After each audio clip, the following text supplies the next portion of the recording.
আউযুবিল্লাহি মিনাশ শাইতানির রাজিম বিসমিল্লাহির রহমানির রহিম।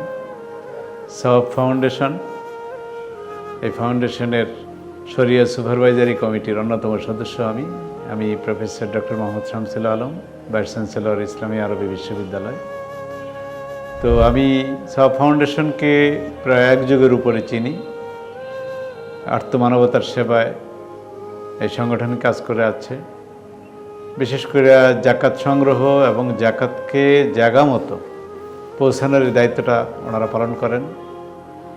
মানে ব্যক্তিগতভাবে জাকাত দিলে আসলে সেভাবে জাকাত আদায় হয় না, বা জাকাত আদায়কারীর মধ্যে এবং যিনি গ্রহণ করেন তাদের মধ্যে কিছু মানবিক দুর্বলতা দেখা দেয়, অহংকার, তারপরে লজ্জাভাব।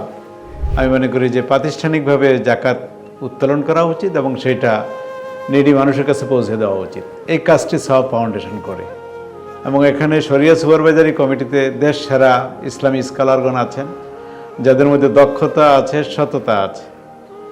তো যাদেরকে আল্লাহ তাআলা সম্পদ দিয়ে নেয়ামত দিয়েছেন, আমি তাদেরকে আহ্বান জানাবো যে আপনারা যাচাই বাছাই করে সওয়াব ফাউন্ডেশনের মতো প্রতিষ্ঠানে আপনাদের জাকাত দান করুন। সওয়াব ফাউন্ডেশন শুধু জাকাত সংগ্রহই করে না এবং দানই করে না, তারা মানুষদেরকে মানে আত্মনির্ভরশীল করে গড়ে তুলছে।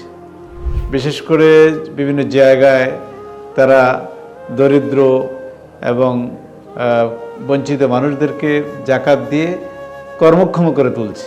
এমনভাবে করছে যে এই ব্যক্তিরাই ভবিষ্যতে জাকাত দিতে সমর্থবান হবে। তার মানে দারিদ্র দূরীকরণ বলতে সত্যিকারে যা বোঝায়, সওয়াব ফাউন্ডেশন সে কাজটি করছে। আমরা সবাই এই ফাউন্ডেশনের পাশে দাঁড়াই। আল্লাহ তাআলা আমাদের সবাইকে কবুল করুন। আসসালামু আলাইকুম রাহমাতুল্লাহি ওয়া বারাকাতুহু।